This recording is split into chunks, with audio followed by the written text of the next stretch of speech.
La transformation du boulevard est engagée.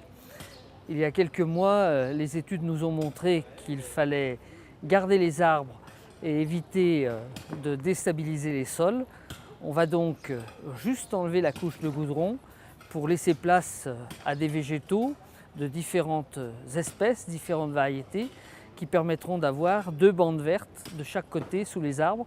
Les bancs seront demain au milieu de zones de verdure, suivant les axes qui sont aujourd'hui dessinés au sol. Cette opération, qui est complétée par la piétonisation du haut de la rue de Boigne, sera complètement opérationnelle après la période de plantation, c'est-à-dire vers la Toussaint. Mais dès cet été, le boulevard va connaître un nouvel aspect avec la mise en place d'un nouveau mobilier et le haut de la rue de Boigne va voir immédiatement une nouvelle végétation. J'aide à détruire pour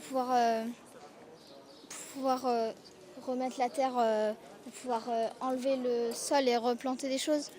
Bonjour, Nathalie Vannes, vice-présidente des commerçants de Chambéry. Très heureuse d'être là aujourd'hui pour le démarrage des travaux du boulevard de la Colonne. Ça a été long, très long pour tout le monde.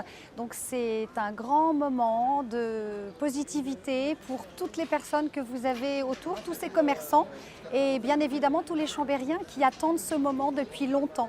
Donc on souhaite que le projet plaise véritablement et qu'on puisse passer à autre chose et construire ensemble puisque nous sommes en pleine mutation à Chambéry. Donc tous ensemble, positifs, pour arriver à faire de notre centre-ville un centre où il fait bon vivre et bien travailler. Donc Jérémy Huet, je suis paysagiste concepteur et du coup j'ai eu pour mission de la part de la ville de Chambéry de faire une proposition de réaménagement transitoire du boulevard de la Colonne avec un périmètre un petit peu élargi sur le haut de la rue de Boigne et la rue Vieille-Monnaie. Donc l'objectif, nous en tant que paysagistes et dans des phases de transition comme ça, c'est d'être en capacité de proposer des choses qui soient économiques et qui puissent réinterroger les usages et rapporter surtout de la qualité paysagère pour l'ensemble des usagers de la ville. La particularité du boulevard de la Colonne, c'est que pendant très longtemps, c'était un pôle d'échange des bus, du coup, qui s'est énormément minéralisé jusqu'au pied des troncs d'arbres.